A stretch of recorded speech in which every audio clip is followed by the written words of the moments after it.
Ini momen yang teman-teman masih Anda kaget loh dengernya loh. Pak Jokowi menyebut nama Coach Rene 2 kali. 2 kali. Jadi waktu itu Coach kasih solusi. Coach Rene. dari Kemarin udah sempat kita bahas mengenai permotivatoran Indonesia. Rame sekali. Aduh, maaf jika saya menyinggung siapapun. Saya lagi-lagi tidak bermaksud hanya menyampaikan apa yang menurut saya sebuah kebenaran. Masa sih? Nggak Iya, menyinggung? bener. Masa sih? Bener, nggak bermaksud menyinggung siapapun. Tapi kalau kemudian ada yang tersinggung ya saya minta maaf. Enggak, itu obvious banget sih, mohon maaf. Lah, bener. Soalnya digaungkan sama motivator kan sukses, kaya gitu kan. Nah, sebenarnya pertanyaannya gini deh. Ya udahlah, terlepas dari motivator atau mungkin yang disangka motivator, menyebut diri motivator. ya. Sebenarnya makna sukses, kaya itu gimana ngukurnya? Kok motivator bisa menggampangkan lisannya mengatakan bahwa kayak jika Anda ingin sukses, Anda begini. Bisa semuanya, bisa. Atau ingin sukses seperti saya, Itu. maka ini harus Anda ikuti gitu kan, rata-rata gitu ya. Betul. Dan yang ditunjukkan adalah Mobil. konsep-konsep sukses yang kasat mata gitu, yang mobilnya keren, tinggalnya di mana, lifestyle-nya pindah-pindah kota, jalan-jalan kemana-mana gitu banyak ya. Iya lagi. Tapi kalau bicara soal kesuksesan bagus banget sih, kita bahas itu kan hari ini ya. Iya.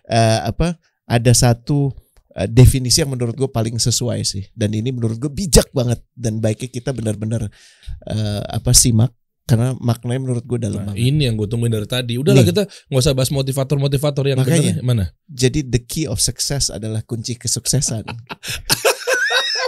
Ini gue dapet dari Calontong. Gue pernah ketemu dia, orangnya kan lucu banget ya. Lucu gak berguna gitu tau kan. Bukan itu kan kalau kita kan ketawa gitu ya. Itu udah ada gitu kan, dia bilang kunci kesuksesan adalah the key of success. Tuh dia bolak-balik gitu. Tapi belakangan gue baru lihat nih orang bijak banget nih. Apanya bijak? Ya bijak karena dia nggak butuh mendefinisikan, cuma menerjemahkan aja gitu kan.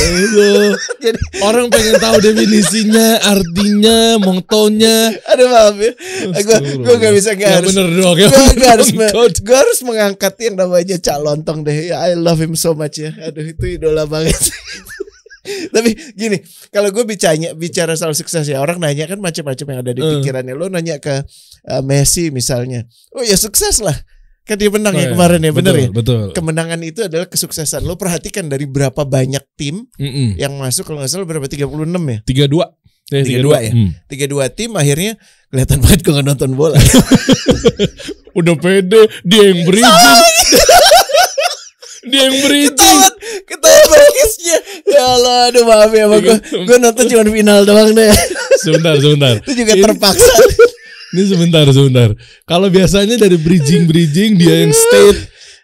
Coba kita lihat dari tim bola yang ikutan Piala Dunia. Ada 36. Gue cuma mikir menang kemarin apa yang paling epic ya. Oh, Piala Dunia gitu. Ini ketahuan nonton bola, euforianya pada saat Piala Dunia banget. Gue nemenin anak gue karena minta ditemenin di hall tempat apartemen kami nonton bareng-bareng. Iya. But anyway, ini kan bentuk kesuksesan ya, betul ya. Buat yang menang itu. Konsepnya gimana bisa menang? Ya karena setelah berkompetisi mereka pernah kalah loh. Memang pernah kalah kan? Dulu inget gak waktu Piala Dunia yang tahun berapa dan? Bukan, bahkan yang sama kan mereka kalah kalau nggak salah dari Arab Saudi Oh, kan? kirain yang waktu. Iya kan? Yang tapi kemudian terbukti bahwa kemenangan di Piala Dunia itu bukan menang terus, iya kan? Tapi mengikuti bagaimana menang dan yang penting terakhir menang gitu kan. Jadi kesuksesan itu ya, itu satu ya. Terus kedua nih yang paling banyak dijual sama motivator gitu ya, atau segala macam bentuk kesuksesan gitu ya, bahwa jasnya mahal, sepatunya mahal, mobilnya mahal. Ini mobil yang bikin sakit tau ya. Bikin sakit hati. Duit gue gak nyampe. Iya lagi. Kan? Yang kalau naik tau kan yang bunyinya yang kita kalau lihat kan di jalan kan, terus kita mana sih mobil, terus ada di bawah. Terus di depan ada banjir, terus akhirnya kita ketawa gitu. Ada ya. Terus satu lagi lifestyle gitu ya. Lihat nih, ini yang pokoknya kalau di mana di IG itu paling banyak deh ya. Ini di Bali tuh. Pokoknya tempat yang paling mahal. Iya, tahu. Ya, yang pokoknya gini. Dengan gue ada di situ, gue nunjukin foto gue ada di situ. Iya, lo tau lah kemampuan gue gitu. Iya. Lo nggak usah pertanyakan lagi. Jadi dia butuh validasi kesuksesan itu dari apa yang dia posting. Perkara gue udah pernah ceritakan ke lo yang namanya Singapore Airlines tuh bertahan saat pandemi, saat lagi berat-beratnya buat banyak airline. Tahu gak salah satu kegiatannya apa? Apa tuh? Memberikan pengalaman makan di kapal, tapi kapalnya nggak terbang yang gue ceritain. Se-revenue itu diincar sama dia. Ntar ditampilin ya. Ada. Kesian banget. Tapi menurut gue pinter banget karena makanan itu dibuat sama chef-chef handal. Okay. Lo nggak terbang, tapi yang dibutuhkan adalah flexing. Iya, dan akhirnya kan lo kelihatan bisa naik business class, first classnya Singapore Airlines gitu, tanpa dia harus terbang. Oh, ternyata kan itu manusia tuh begitu ya manusia. Ada meyakinkan dirinya adalah dengan meyakinkan orang lain dulu kalau dia sukses. Dan abis itu biasanya jualan formula suksesnya adalah kalau lo mau ikut datang ke seminar saya 5 juta gitu misalnya. Atau temen lo nih kan populer kan, seluruh keluarga populer. Ya bapak, ibu, anak semuanya populer. Pernah kebayang gak sih coach? Pengen banget kita jadi Rafathar ya biar gak capek, ya gak sih? Hah? Gue sih enggak ya. Itu pilihan hidup masing-masing ya. Beneran. Maksudnya kayak dia lahir udah kaya gitu loh. Ya makanya ulu sih lah. Dijaga tuh ya. Tapi dia menurut gue dia punya challenge-nya sendiri-sendiri. Atau ini sukses yang ini nih, berkuasa ya kan, presiden kita kan. Presiden kita Pak Jokowi Widodo, kan? Masya Atau Allah. kalau lu belum bisa berkuasa, lu dipersepsikan dekat sama orang berkuasa. Betul kan? Iya kan? Ya kan? Lo inget cerita gue kan, Der, gimana Presiden Republik Indonesia tuh menyebut nama gue 2 kali loh. Masya Allah loh. Ini momen yang teman-teman masih Anda kaget loh dengernya loh. Pak Jokowi menyebut nama Coach Rene 2 kali. 2 kali. Jadi waktu itu memang beliau lagi menuju ke presidenan, lagi kampanye, dan terus akhirnya ya waktu itu gue lagi moderatornya gitu. Ini kan foto ini kan? Terus waktu itu Pak Jokowi dibilang ini, Pak Jokowi malam ini mungkin di pertemuan dia ke-8 dalam hari itu, gak tahu dia di Senin tuh waktu itu, Bapak akan diinterview oleh Rene Soehardono. Terus Jokowi tuh gak bilang apa? Pak Jokowi, Rene Soehardono, siapa Rene Soehardono gitu. Ini fotonya. Disebut 2 kali tapi gak ada makna gitu. Disebut 2 kali bukan berarti dia kenal loh. Cuman kan kalau gue posisikan, gue gak bohong kan, Der. Iya. Presiden menyebut nama gue 2 kali. Gak bohong kan, Der. Rene Soehardono. Siapa Rene Soehardono? Iya bener kan. Bener juga. Ini 2 kali kan. Ya, atau punya keluarga yang dipersepsikan harmonis gitu ya, sakinah mawaddah warahmah gitu ya. Masya Allah. Ya kan? Jadi lo paham ya, jangan-jangan kita dalam menentukan sukses kita itu sangat ditentukan oleh potret sukses orang lain. Makanya sebenarnya bukan sukses, Der, tapi sukses. Ya kan? Maksudnya bahasa itu lebih banci gitu tuh gak sih? Astagfirullah gitu. Dari kamu udah sukses gitu kan, benar kan? Kan lebih enak daripada kau sudah sukses, dari kan kayak gitu ya. Sudah sukses atau belum? Sekarang kita bahas ya. Ini tadi bercandaan mulu ya. Kalau gue jadi inget teman-teman penyiar Hard Rock FM. Salam ya buat mereka ya. Ya Allah. Sama kita jebolannya, Der. Tapi gini, Der. Kita berangkat dari akar katanya dulu deh. What is success? Menurut lo apa, Der? Sukses, orang sudah berhasil mencapai tujuan akhir, enggak juga akhir ya. Orang yang berhasil mencapai apa yang dia inginkan. Menarik ya. Jadi mencapai apa yang dicita-citakan gitu ya. Jadi lo pengen punya mobil, yang tadi yang pendek yang warnanya oranye itu lo dapet. Atau lo pengen berkuasa, lo dapet jadi presiden atau komisaris lah gitu ya. Bismillah gitu ya. Tapi ternyata sukses nih artinya menarik loh, Der. Bahasa apa? Ini dari bahasa Latin.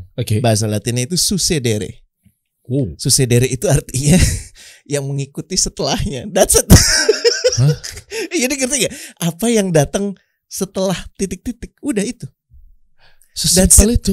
Jadi maksudnya gini, kalau lo habis jalan 10.000 langkah, yang mengikuti setelah itu adalah capek, perasaan puas lo udah menuntaskan target hari ini, ya kan, makan lo jadi lebih banyak, itu sukses. Oh, suksesnya di situ ya? Cuma di situ. Jadi pada saat lo menyebut kata sukses itu bukan sebenarnya tidak tepat kalau dari katanya itu sendiri, makna katanya sendiri, etimologi katanya sendiri untuk menggambarkan sesuatu yang jauh banget di sana. Bukan. Tapi ini adalah apa yang didapat setelah melangkah. Tapi kan kalau udah didapat berarti kan sukses dong. Tujuan apapun itu. Iya, tapi artinya apa? Pada saat lo melangkah lagi, akan ada sukses lain lagi. Kan ini what come after, what come close after, apa yang datang setelah itu. Ya. Paham ya? Jadi obrolan bahwa hey kau mau sukses seperti aku tuh udah jelas salah. Kenapa? Nggak make sense saja. Kenapa? Karena yang dia langkahi, bagaimana dia melangkah beda dengan lo melangkah. Paham ya? Dan kemudian lo mencoba menjual apa yang lo persepsikan sebagai kesuksesan ke orang lain, itu lebih nggak masuk akal lagi, lebih ngaco lagi. Tapi kan ada yang dia sebutkan misalnya motivator gitu kan. Cara sukses saya mendapatkan rumah mewah. Cara cepat agar Anda menjadi sukses di usia di bawah 30 tahun. Iya. Itu berarti kan ada caranya kali ya, maksud yang disampaikan oleh mereka. Cara itu kan jualannya.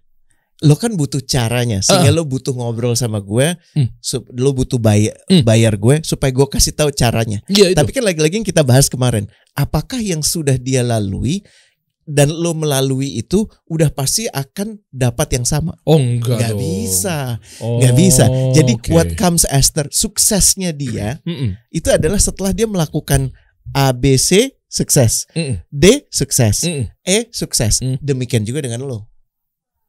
Jadi lo jangan menganggap sukses itu sesuatu yang jauh, tapi sesuatu yang memang sudah apa yang lo rasakan pada saat lo melangkah aja. Habis itu apa yang lo dapat, itu sukses lo. Jadi kalau lo tuh nggak jalan, ya nggak kemana-mana. Dan nggak mungkin sukses. Lo nggak bekerja, lo nggak berusaha, lupakan itu. Dan kalau misalnya nggak tembus mobil mewah yang seperti yang dikatakan oleh motivator tersebut, berarti bukan berarti lo nggak sukses. Ini paham ya. Dan ini menarik nih. Gue harus menyitir satu buku, dan menurut gue lo kudu baca deh, kawan-kawan yang ada juga. Kita bikin bedah buku menarik kali ya, Dar. Boleh. Ya, ini apa nih? Simon Sinek. Simon Sinek tuh kan dia terkenal dengan buku Start with the Why. Gue banyak nge-quote dia juga. Ya. Dan ini di Infinite Game tuh menarik banget. Dia bilang gini, banyak orang salah kaprah, terutama bicara soal kesuksesan organisasi dan kesuksesan diri, karena gagal melihat permainannya. Permainannya itu gini, kalau sepak bola aturannya jelas kan, menangnya adalah kalau gawang gue kebobolan lebih sedikit dari gawang lo. Waktunya 45 menit, lo 11 orang, gue 11 orang. Gitu ya. Terutama tentunya kalau kesebelasannya isinya dari darahnya udah dipastikan 95% kalah sih ya gitu ya. Karena setelah 10 menit nggak ada yang lari, bercanda tuh. Tapi maksudnya aturan mainnya jelas ya. Sementara dalam kehidupan, dalam bisnis, aturan main memang ada, tapi ini game yang tidak berkesudahan. Ngerti nggak? Game yang berkesinambungan. Apakah hidup lo selesai kalau lo punya mobil bagus itu? Ya kecuali emang ajal ya, abis itu lo dimatikan gitu ya. Tapi kita gini, ajal itu di tangan Allah. Tapi apakah hidup kita itu bisa direduksi cuman dengan punya rumah itu, dengan bahkan menjadi presiden? Jadi setelah tidak jadi presiden, Pak SBY gitu ya, Bu Mega, itu apakah artinya udah nggak sukses? Kan nggak bisa ya. Paham ya? Karena akan ada what comes after. Ingat ya, sukses itu what comes after, apa yang datang setelah lo melakukan sesuatu. Dan itu tergantung dari game yang lo sepakati. Kalau lo udah kunci gamenya adalah soal gimana gue bisa mengalahkan Derry, udah jelas nggak mungkin. Karena Derry punya hidup sendiri, gue punya hidup sendiri. Ukuran suksesnya Derry dan ukuran suksesnya gue beda. Dan kita pada jalurnya masing-masing. Di buku ini ditunjukkan secara lugas betapa celakanya kalau kita menjadikan hidup ini ke dalam permainan yang terbatas. Makanya bahasanya finite games. Finite games itu artinya kayak sepak bola, kayak basketball, di mana dibatasi oleh waktu, menang kalahnya jelas. Tapi sekarang gini, kasih solusi mengalahkan podcast-podcast yang lain. Definisinya apa? Viewership. Tapi itu kan gak bisa dijadikan sebagai pegangan. Viewers bisa lagi ntar si lawan itu akan lebih tinggi lagi. Belum lagi gini, ada ukuran yang udah gak mungkin kita ukur.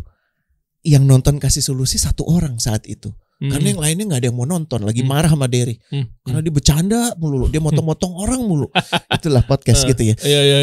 Jadi tapi cuma 1 Der yang nonton. Tapi yang 1 itu mencermati betul obrolannya dan menjalankannya sedemikian rupa sehingga keberhasilan dia adalah saat itu ditentukan dari kasih solusi.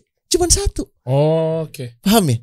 Dan rentetannya kan panjang. Jadi menurut gue membanding-bandingkan sukses aja itu udah salah besar. Gue ulangi ya, kesalahan besar dalam saat kita bicara sukses adalah membanding-bandingkan sukses. Ngerti gue. Jadi bukan berarti Raffi udah punya rumah mewah, lo belum nyampe di situ, tapi ternyata ada satu yang dia kutip mungkin dari Raffinya sendiri atau mungkin dari orang lain yang memang ternyata ngukurnya lo belum punya rumah mewah, tapi ketika lo punya salah satu bagian ya nggak nyampe ke sana, tapi mungkin mobilnya atau mungkin nggak nyampe benda-benda deh, apapun itu yang dia capai, tapi ternyata menurut dia adalah gue nggak kenal Raffi dan mungkin ini juga ngebayang gitu ya. Ini bukan karena gue kenal tapi ini asumsi.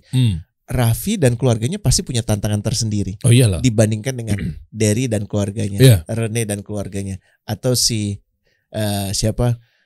siapapun itu, ya. Aldan dan keluarganya. Aldan belum. Makanya kita belum, doakan agar dia bisa melengkapi agamanya ya. Siapapun yang tertarik di sini boleh mengirimkan. Belum. Sorry banget Dan. Ya, oke. Pas banget ya, enak banget. Tapi lo kebayang nggak? Raffi kan bisa jadi tuntutan pekerjaannya dahsyat sekali. Derry juga. Tapi kalau dibandingin sama Raffi, boleh dong gue bilang bahwa Raffi lebih sibuk dari Derry. Masuk akal ya? Setuju. Masuk akal kan?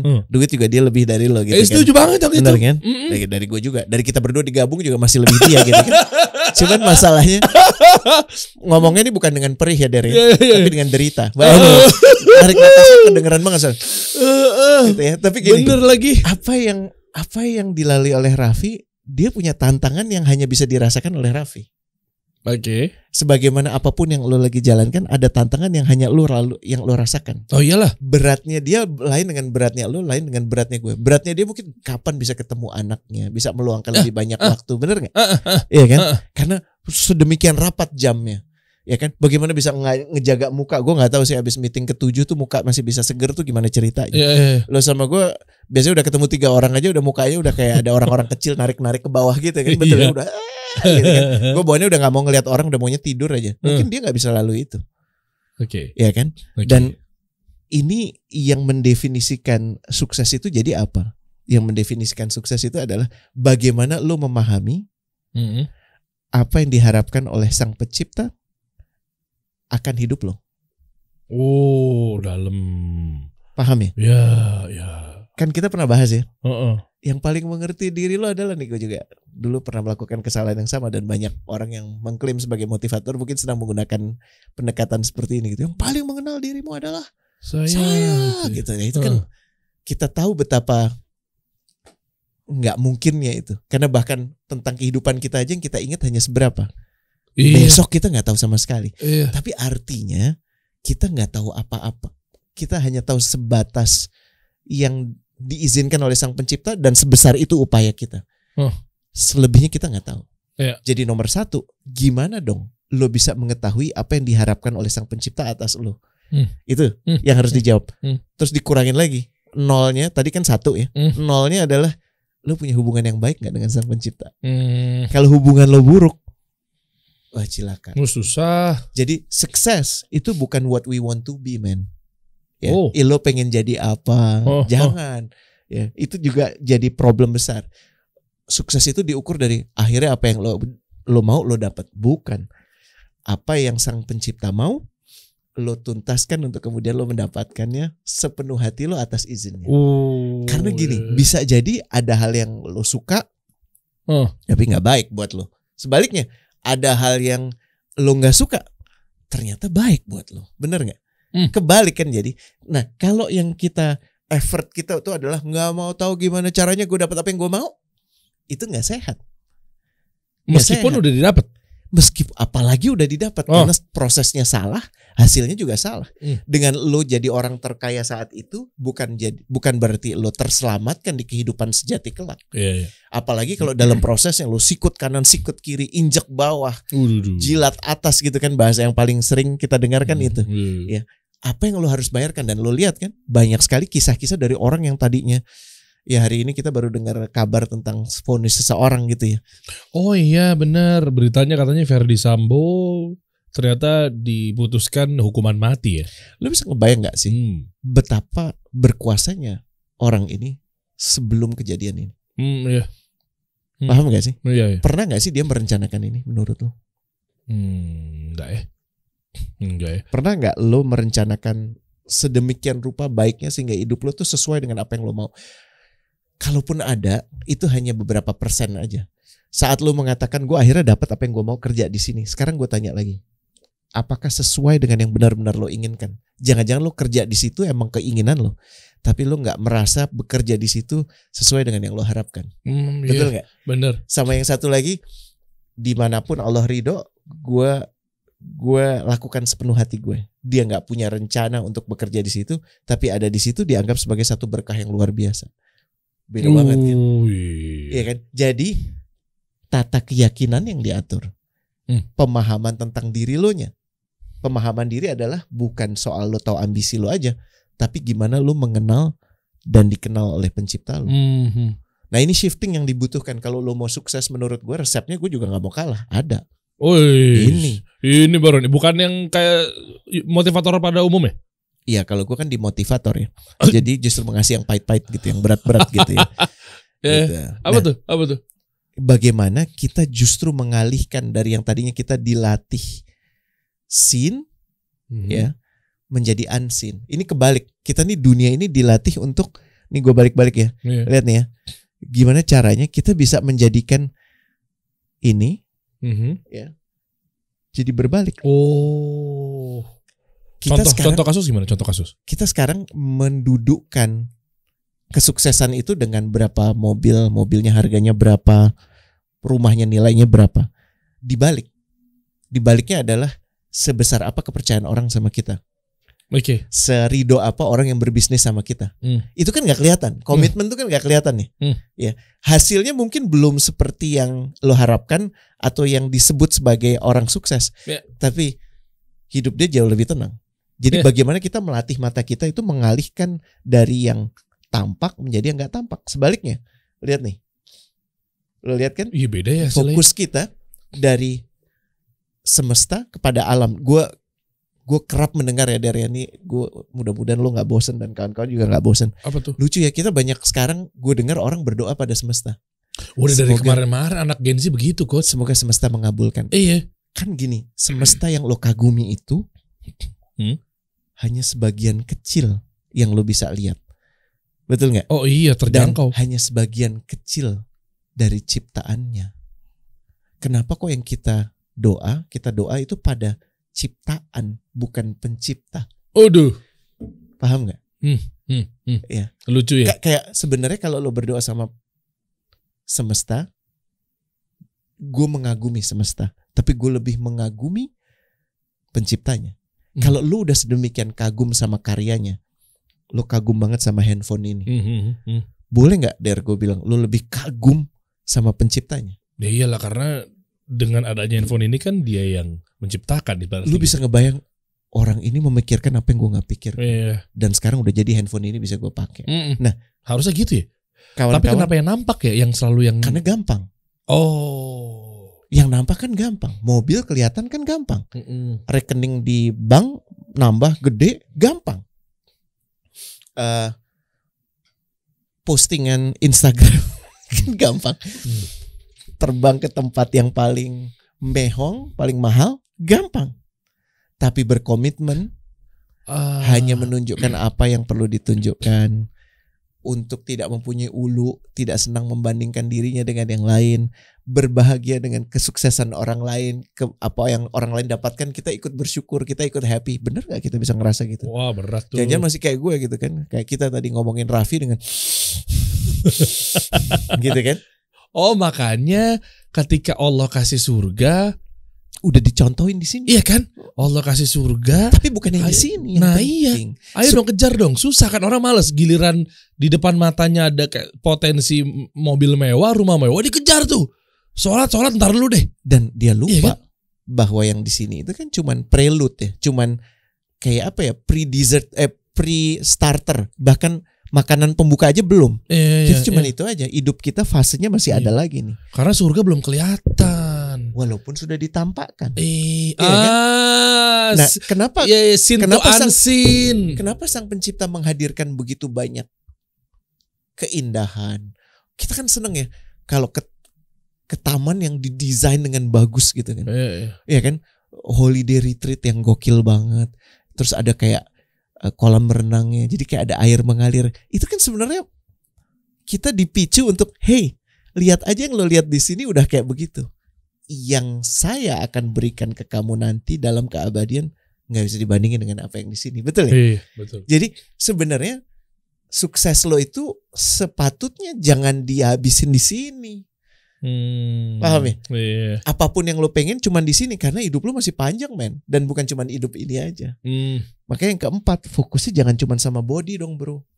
Fokusnya sama jiwa, sama ruh, yang dikasih makan, yang dibikin supaya badannya tuh kelihatan firm, bukan cuman bodinya, ruhnya juga dong. Ruhnya dikasih makan gak sih? Kalau mau sukses kasih makan ruh lo. Dan fokus lo ini tadi kita udah bahas, jangan cuman perhatikan dunia ini dong, tapi selanjutnya gimana? Ini esensinya. Ini dalam nih materi kita kali ini nih. Gitu. Dipotong TikTok viral lagi nih kayaknya nih. Ya Allah, amin. Untuk bermanfaat ya, untuk kita gantikan Raffi kan. Tetap ya, tetap hati emang bisa bohong ya. Hati masih banget. Ya. Jadi destinari lo masih inget ya? Destinari itu artinya apa kan? Destiny. Apakah gue emang destiny gue ketiban kejatuhan nih, coach? Kejatuhan ini nih mau diapain lagi gitu. Tapi destinari itu ternyata artinya to make firm. Ya kan, jadi yakin. Nah, gimana sih lo punya keyakinan itu? Faith, pernah dengar kan bahasa Inggris? Faith, ya fatum. Itu artinya apa? Sudah ditetapkan. Ajaib ya. Jadi atas semua yang terjadi pada kita, gimana kita ngejalaninnya deh. Makanya Sang Pencipta udah kasih lo passion. Masih ingat ya, passion itu terletak pada segala hal yang membuat diri lo merasa berdaya, segala aktivitas. Ya, pada saat passion ketemu kebutuhan dunia, itulah purpose lo. Jadi kita nggak berlomba. Kan gini, gue sama istri gue punya target untuk jadi 5 kg lebih rendah gitu ya, berat badan kami gitu. Berat badannya ya. Iya kan? Iya. Penting nggak target itu? Penting, tapi bukan segalanya. Yang lebih penting adalah jadi lebih sehat. Iya kan? Okay. Pada saat kemudian yang turun cuma 3 kg, tapi karena gue punya komitmen untuk turun 5 kg, gue tetap harus, apakah gue kecewa? Enggak. Menurut gue ini adalah sebuah pencapaian karena sekarang lebih sehat. Ayo dilanjutkan lagi. Jadi kan kerap kita kalau nggak dapet yang kita mau patah hati, nggak sukses, gagal, mati aja. Nah itu nggak benar. Gitu. Itu yang menurut gue perlu dikoreksi. Itu sih. Masya Allah. Ini buat teman-teman nih, coba mungkin bisa tulis di kolom komen nih, sembari kita bahas lebih lanjut ya. Kayak misalnya definisi sukses yang selama ini mungkin dia, menurut lo apa sih sukses gitu kan? Itu dulu ya. Jangan-jangan mungkin gara-gara lo masuk ke tempat satu tujuan, terus lo merasa puas di situ, atau mungkin lo nggak puas. Bisa jadi kan orang kan pengennya gue kerja di sini, kesini. Tanpa lo menyadari peran yang dibutuhkan dari lo saat lo di sini. Jadi lo nggak sepenuh hati ngejalanin yang sini. Lo bertransaksi aja. Lo nunggu sampai lihat nih bos gue merhatiin gue nggak. Kalau nggak merhatiin ya gue nggak kasih. Gimana? Gimana? Dan lo sama bos lo jadinya sistem tunggu-tungguan. Bos lo nunggu nih anak kerjanya kapan jadi bener. Lo nunggu kapan gue dapet duit yang gue mau. Akhirnya nggak ada mekanisme sehat yang terjadi di situ. Semuanya isinya adalah komplain. Semua isinya adalah gue nggak dapat apa yang gue mau. Kok bos gue tega banget. Kok perusahaan gue katrok banget. Kok Sang Pencipta gitu banget. Paham ya? Itu parah. Semuanya salah. Sang Pencipta aja lo salahin. Ya artinya lo punya hubungan yang buruk dengan Sang Pencipta. Nggak usah ngomong sukses. Ngomong hidup waras aja udah gak lo jalankan. Walaupun lo punya Lamborghini, walaupun lo tinggal di rumah mewah, kenapa hati lo jauh dari tenang? Dan ini nyambung gak coach ketika orang menganggap bahwa sukses. Tapi kan kadang kan kerap ketika kita mencapai satu tujuan berhasil, tapi ternyata di balik itu mungkin ini klise lah. Kayak misalnya hidupnya sakit-sakitan, ya kan, yang dia kategorikan sebagai ini sukses nih. Ya kan, hidupnya mungkin bermasalah, rumah tangganya begini. Berarti yang nampak itu belum tentu dia melambangkan itu sukses ya. Kan gitu kan? Kita nggak nyebut nama ya. Ini untuk Ibroh buat contoh ya. Gue kenal orang yang sangat moncer soal kehidupan profesionalnya. Jadi komisaris pernah, jadi petinggi di perusahaan besar pernah. Tapi anaknya nggak mau ngomong sama dia. Padahal dipikir-pikir itu udah sukses yang diharapkan ketika dulu muda mungkin nih. Dan dia nggak ngomong ini ke gue, tapi ngomong ke teman yang gue percaya. Anaknya kenapa nggak mau ngomong? Karena dia tahu bapaknya nggak pernah ada di samping dia saat dia membutuhkan. Karena dia tahu bapaknya akhirnya maksudnya berpisah dengan ibunya, dan pada saat sama ibunya pun juga nggak pernah menjadi bapak atau suami. Oh, tidak menjalankan cuman tugas, menjaga image-nya aja. Iya. Paham ya? Berarti tidak menjalankan tugasnya dia sebagaimana suami pada sesungguhnya. Dan orang ini baru merasakan itu saat pernah sakit. Tidak ada orang yang mengunjungi dia, keluarganya nggak ada. Wow. Dan kepada teman gue ini yang kebetulan hadir di situ, kalau gue bisa muter waktu, gue akan pilih yang lain dari ini. Lo bayang gak, Der? Kalau gue bisa, ini bahasanya, kalau gue bisa putar waktu, gue akan ambil keputusan-keputusan yang beda dari ini. Ini di tempat tidur yang kayak di hotel, rumah sakitnya, yang 24 jam tuh full service, paham ya? Yang sangat prestisius. Tapi lu merasakan kehampaan, kekosongan. Gue tanya deh, ini kan yang lu mau? Ini terutama laki ya, karena laki kan paling gampang takluk sama yang tampak kan. Ya, seneng sama mobil, seneng sama ini, kekuasaan. Berkuasa, powerful. Tapi bahkan untuk keluarganya sendiri tidak menghormati dia. Jangankan sayang, hormat pun enggak. Waktu itu dia menganggap bahwa itu ternyata suksesnya dia. Ya. Oh, oke. Dan segala macam dicapai untuk bisa sampai ke situ. Gitu. Ini kan yang kita pernah bahas ya. Atas semua waktu yang sudah kau alokasikan, yang udah lo buka seluas-luasnya untuk mengejar apa yang menurut lo sebagai lambang-lambang kesuksesan. Benar-benar penting gak sih? Atau jangan-jangan dipenting-pentingkan? Benar-benar bermanfaat untuk lo gak sih? Atau jangan-jangan itu cuma dugaan? Atau jangan-jangan lo yang dimanfaatin? Atau jangan-jangan lo yang dimanfaatin? Sehingga pada saat dimana lo sangat membutuhkan kehadiran orang-orang terdekat lo, mereka gak ada karena lo gak pernah melakukan investasi waktu. Ini yang penting ya, investasi memori. Gak pernah ada dalam memori anaknya digendong sama bapaknya, diantar ke sekolah pertama sama bapaknya, dijemput sama bapaknya, didengar keluhannya sama bapaknya, dipeluk sama bapaknya. Ya, nggak ada memori itu. Lah terus kalau memorinya nggak ada, lu mau ngeluarin dari mana sekarang, pertanyaan gue? Waduh. Nggak pernah di save, lu mau ngeload apa? Betul. Kalau ibarat memori kan? Iya. Dan kalaupun ada satu aja, itu lo ingat-ingat. Dan makanya pernyataannya menarik ya. Kalau saja gue bisa memutar waktu. Dan bukankah di Quran Rasul kita juga kerap menyampaikan hal yang sama, akan ada satu masa penyesalan, ya, di detik-detik akhir biasanya, atau di penggalan akhir hidup, atau bahkan nanti pada saat udah di sana.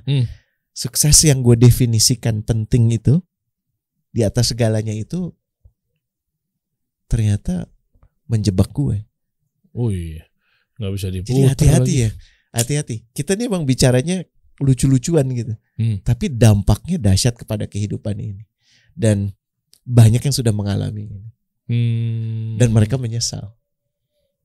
Bayangin tuh, Der. Nggak bisa diputar lagi ya, masalahnya itu. Waktu kan nggak bisa diputar, Der. Gue pernah cerita gak sih sama lo, ada kisah tentang orang yang sedemikian rupa memprioritaskan hidup dan ingin hidup selama-lamanya, sehingga dia dalam sehari menelan pil 200 sampai 300 pil. Itu apa ya? Lo bayang gak sih? Siapa ya itu? Ada orang di Silicon Valley. Gue gak pernah ketemu, tapi gue baca. Jadi dia mempunyai misi membuat manusia hidup selama-lamanya. Oke. Kan itu didasari pemahaman bahwa mati itu sesuatu yang menakutkan, kan? Yang harus dihindarkan. Satu bentuk gelap kegagalan yang tiada tara. Sehingga dia rela. Lu ngebayang gak sih, Der, minum 300 pil itu butuh waktu berapa lama? Gue hitung-hitung ya, 45 menit sampai sejam sih, Der, cuman buat minum pil. Lo kebayang gak sih, Der? Ngebayang gak sih? Dan waktu yang bisa lo alokasikan buat ngelihat matahari terbenam, buat pegang tangan pasangan istri lo, ya, buat mengelus anak lo, buat berinteraksi, habis cuman buat negak pil karena dia takut mati. Sesuatu yang gak bisa dihindarkan. Kita alhamdulillah diberi hidayah untuk berada di jalan yang benar, ada di agama ini gitu. Tapi kita udah meluangkan waktu untuk benar-benar memahami esensi sukses. Itu apa gak sih? Itu yang gue khawatir. Jangan-jangan kita jalan di 2 kaki, di 2 rel gitu. Dan rel itu sekarang sih kayaknya sejalan ya. Tapi nanti suatu saat akan begini kan. Jadi kaki lo tuh akan gimana? Lo mau ikut yang mana? Iya enggak? Lo mau ikut yang kata semuanya itu inilah sukses, atau yang lo yakin atas obrolan lo, hubungan baik lo dengan Sang Pencipta, inilah sukses. Karena bisa jadi sangat berbeda. Nah itu yang menurut gue perlu dijaga sih. Waduh. Nih materi kali ini sangat deep sekali ya. Semoga gak pada tidur sih. Iya enggak. Tapi beneran ya. Maksudnya kan Rasulullah SAW juga menggambarkan kan enggak? Waktu Rasulullah SAW ketika menggambarkan garis lurus, serot gitu kan. Sebelah kanan kiri tuh dicoret-coret. Artinya nih, ya bahasa awamnya artinya nih lu ikutilah jalan yang lurus. Jangan yang kanan, jangan yang kiri, di gitu. tengah aja udah di situ. Tengah moderat gitu kan. Itu melambangkan ketika lo coba main-main, kayaknya di sana deh. Soalnya si orang ini dia kesini tuh sukses, tapi ternyata lo gapai itu nggak sesuai dengan yang mungkin lo kuatin di sana atau mungkin macam-macam ya. Dan sebaliknya, jangan mudah ngejudge orang. Justru pada saat kita ngelihat nih orang nih duitnya begitu, lihat tuh kaya banget. Pasti sejatinya dia gak sukses. Gak boleh juga gitu. Ini kan buat bahan refleksi gitu ya. Jangan-jangan dia lebih sukses dari lo secara paripurna. Kenapa? Karena dia membiarkan semua yang dipinjamkan oleh Allah itu cuma di tangannya, tapi gak masuk ke hati. Jangan-jangan dalam kekayaannya itu dia orang yang paling generous, orang yang paling rendah hati yang gak bisa lo bayangin. Kita gak pernah tahu sampai kita benar-benar mengenal kan. Betul. Yang tadi gue kisahkan kan salah satu bentuk karena gue dengar dari orang yang terpercaya. Tapi begitu banyak juga orang-orang yang memegang begitu banyak kekuasaan, kekuasaannya begitu besar, uangnya begitu banyak, ya kan, influence-nya begitu dahsyat. Tapi ini orang-orang yang paling rendah hati, orang-orang yang melihat dirinya cuma sebagai saluran pipa, cuma nerusin doang. Nggak pernah ngelihat semua yang dilewatkan ke dia itu punya dia bahkan. Ini menurut gue. Jadi kita harus balance dalam melihat ini.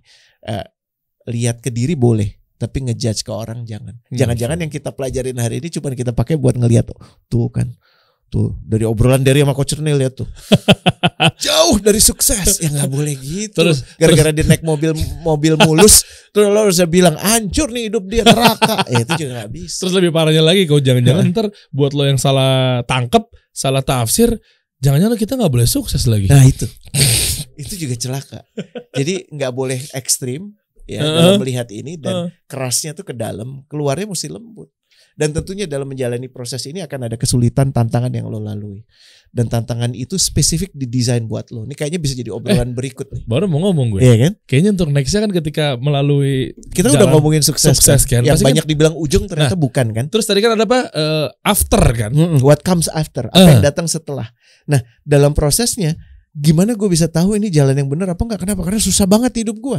Betul. Karena tantangannya gokil banget. Dan bisa jadi nggak coach ketika kita udah mencapai satu tujuan, jebret di sini, tapi ternyata selangkah lagi itu tantangan. Betul. Oke dapat nih. Oh gue udah punya harta. Oke dapat deh. Besok tantangan. Loh bahkan bukan besok. Tanpa lo sadari, mungkin lo baru sadarnya besok. Tapi apa yang lo dapat itu selalu kombinasi antara tantangan, kemudahan, tantangan. Bareng bro. Cuman masalahnya lu lihat yang mana. Gue pernah. Ya paralel begitu ya. Gue pernah ada sama temen gue berdua gitu kan. Kita lagi lu tau lah kalau kita kadang-kadang lagi jalan gitu kan, suka ada orang yang bagi-bagiin gratis. Kemarin waktu waktu umroh. Umroh kan suka ada yang bagi-bagiin roti gratis gitu. Tapi kan suka kadang ada yang dilempar-lempar, tapi ada yang ngantri kan. Ini dia bagiin kebab deh waktu itu. Kebab tuh kan lah. Gue suka banget. Anak kebab banget gitu ya. Gratis der. Terus gue mau bagiannya gimana? Yang ngantri, jadi ada queue gitu kan. Terus yuk gitu. Let's do it. Kenapa? Ya, kebab gratis. Masa lo gak mau gitu? Temen gue bilang antrian nih men. Antriannya panjang. Terus gue bilang kebab men. Terus dia bilang tapi antriannya tapi memang you know what? Itu kenyataan bahwa gue ngelihat kebabnya, dia ngelihat antriannya. Ada yang melihat peluang, ada yang melihat tantangan. Iya, dan nggak boleh gue di sini bukan dalam konteks menyalahkan teman gue nggak ngelihat. Mungkin gue juga saking begonya, saking laparnya, saking rakusnya, cuma ngelihat kebabnya, nggak ngelihat antriannya. Temen gue juga mungkin Dia cuma ngelihat susahnya, dia nggak ngelihat nikmatnya kebabnya, atau mungkin dia sukanya ayam goreng gitu kan, kita nggak tahu ya. Ya, tapi artinya apa? Viewpoint saat kita menjalani tantangan itu yang paling penting. Kenapa? Karena viewpoint kita itu akan selalu ditabrakkan dengan viewpoint orang lain. Harusnya lo nggak ngelaluin ini, man. Lo kejadian gini ya, mestinya ini nggak terjadi di lo. Paham ya? Jadi nih, lo tadinya mau kebabnya, akhirnya nggak jadi karena orang sekeliling lo bilangnya antrian. Sebaliknya, lo pada fokus ngelihat antrian, ya kan, lo berhati-hati, mungkin ada hal penting lain yang lo kerjakan, ya lo tergoda sama kebabnya gitu. Ini paham seru ya? Nih. Ngomongin angle ya. Angle seru nih, angle nih, menarik nih. Ya kan, tapi gue penasaran deh, waktu itu bagian kebabnya untung sopan ya, bukan dilempar-lempar dari muka jutek ya. Isinya lagi. Kalau dilempar isinya juga kemana-mana dong, man. Kan lagi tren tuh bagian-bagian baju sambil jutek gitu kan takutnya. Coach kasih solusi.